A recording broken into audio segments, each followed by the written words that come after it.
Today I want to share with you what it means to be a successful entrepreneur. So if you're just starting an online business and you want to know what does it take to be truly successful, stay tuned. I'm going to talk to you about it here today.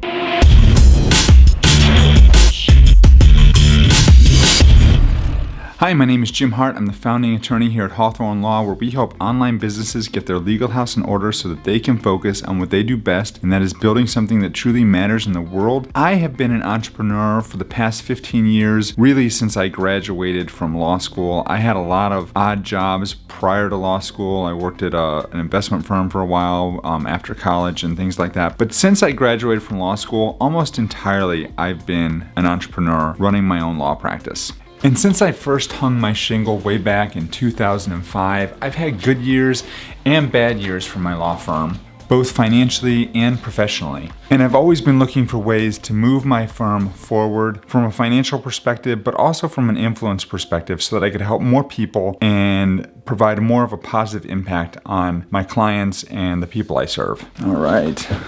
We are in the lair, as I like to call it. Actually, that's not true. I don't really call it that, but we're here. Alexa, turn on the light.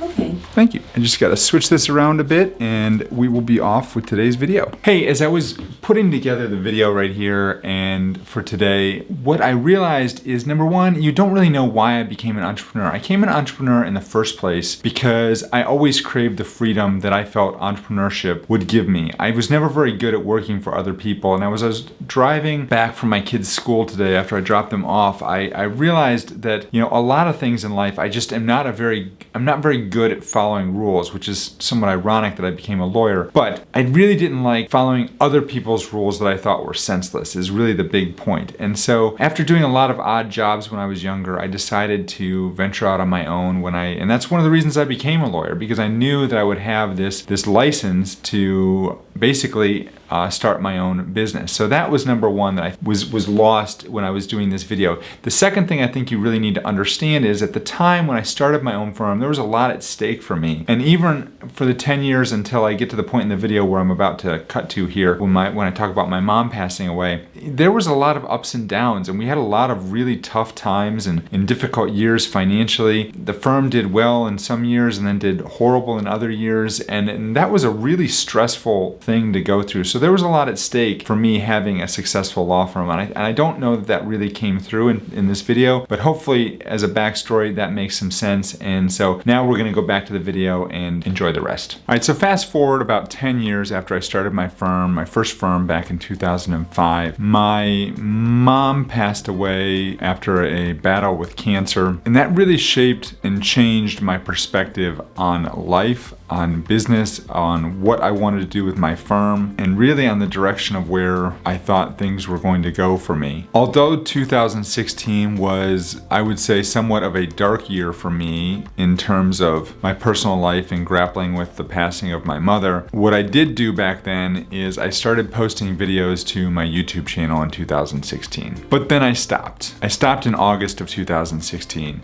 By the end of that year, I had to go back and look this up, but I had roughly 98 subscribers to my channel. So moving into 2017, I didn't do anything with the channel. I didn't post any more videos. And by the end of July in 2017, I had roughly 900 subscribers or so. But then something happened, and I, to this day, do not know what happened. I've tried to research it. I've tried to look into the stats and the analytics and all these things to try and figure out what happened with my channel. Something happened that caused some of my videos,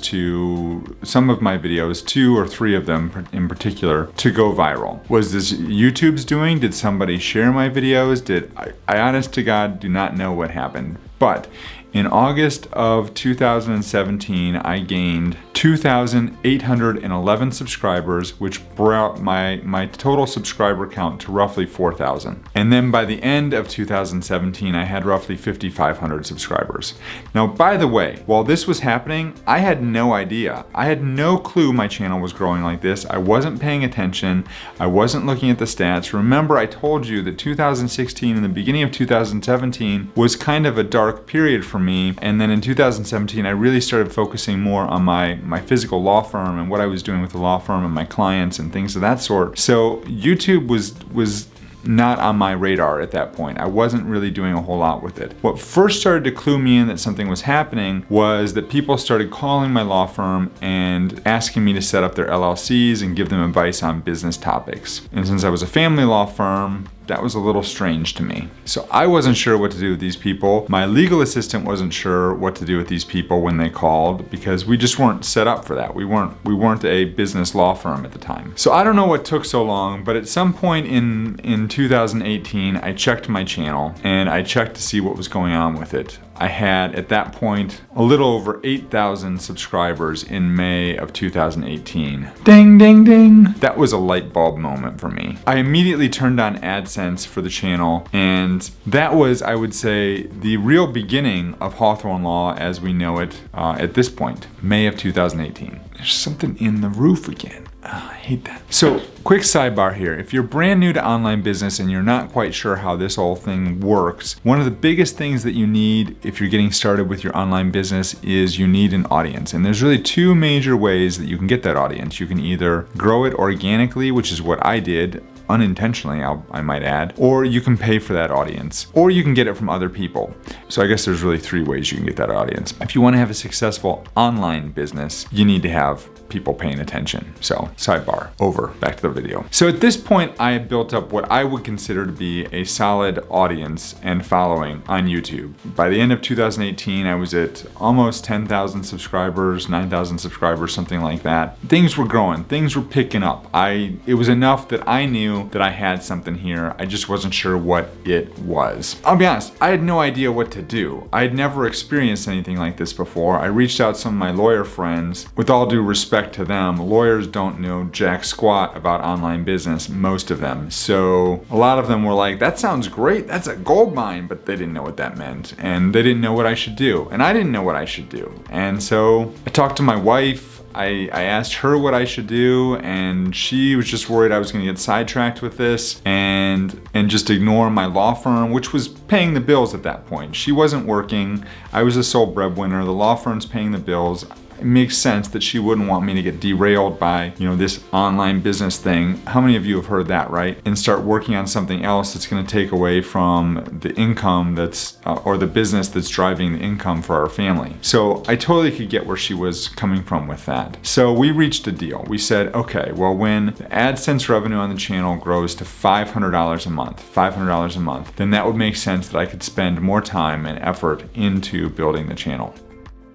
It didn't take long for that to happen. My point here is that this was a crazy time for me as an entrepreneur, as someone who was building a law firm and trying to do something with this YouTube channel. I wasn't sure what. It was crazy. So I went out and did what probably a lot of you do when you're thinking about building an online business. I purchased a course. I'm not going to include the name of the course. I think some of the advice that was given in it was not necessarily great. It was a good course, and what it did do is it got me to post consistently on my channel, at least for a period of time. And that's what I did. I just started posting regular videos. I tried to post for once a week for a while. At some point I had a couple months there where things got derailed, and then I posted again for once a week for a while, and then things got derailed. And then around about last, Thanksgiving 2019 is when I really started committing to posting once a week and consistently was posting videos at least once a week moving forward. That was also about the time that I started looking at potentially creating some sort of products that I could sell or create that were my own products that I could sell through this channel and through the Hawthorn Law website. But then in March of 2020, that's when the you-know-what hit the fan. That's when COVID hit, and that's when life as we know it really changed for pretty much everyone. I would say that almost overnight, my law firm revenue went from a very healthy 5-figure monthly gross revenue to nothing, nada. And this was for a few reasons. Number one, if you remember back in February, March of this past year, the stock market crashed quite a bit. Now it's come back, so a lot of people forget that that happened, but it did happen. Number two, as a result of that, I believe that a lot of people decided that the last thing they wanted to do was spend money on a lawyer. And number three, we haven't quite figured out the systems for meeting with people virtually at that point. We started looking into Zoom meetings, but I wasn't sure how that was gonna work, and it was still a little weird to me meeting with potential clients clients through Zoom. I don't think it's weird anymore, but back then it was a strange proposition to say the least. So what did I do? I doubled down on YouTube. And at that point back in April, if you look back at my videos from that time, I was posting 3 or 4 times a week at that point and really generating a lot of growth on the channel. But I wasn't consistent in what I was talking about. I was talking about a lot of stimulus stuff, some LLC stuff here and there, with a sprinkling of other random videos that didn't really connect with what I was trying to do with the channel. So what did I do? I invested in another course. And this time I invested in the YouTube video creators course with Tim Schmoyer. And that really changed everything about how I create videos for the channel and the stories I tell and the way I work on this YouTube channel. And so fast forward to where we are today, the channel is at a point now where it's generating far more revenue than the law firm does, which puts me in an interesting dilemma. Right now I'm on pace to surpass 100,000 subscribers. I never thought I would say that. 100,000 subscribers by the end of October of this year. That's just like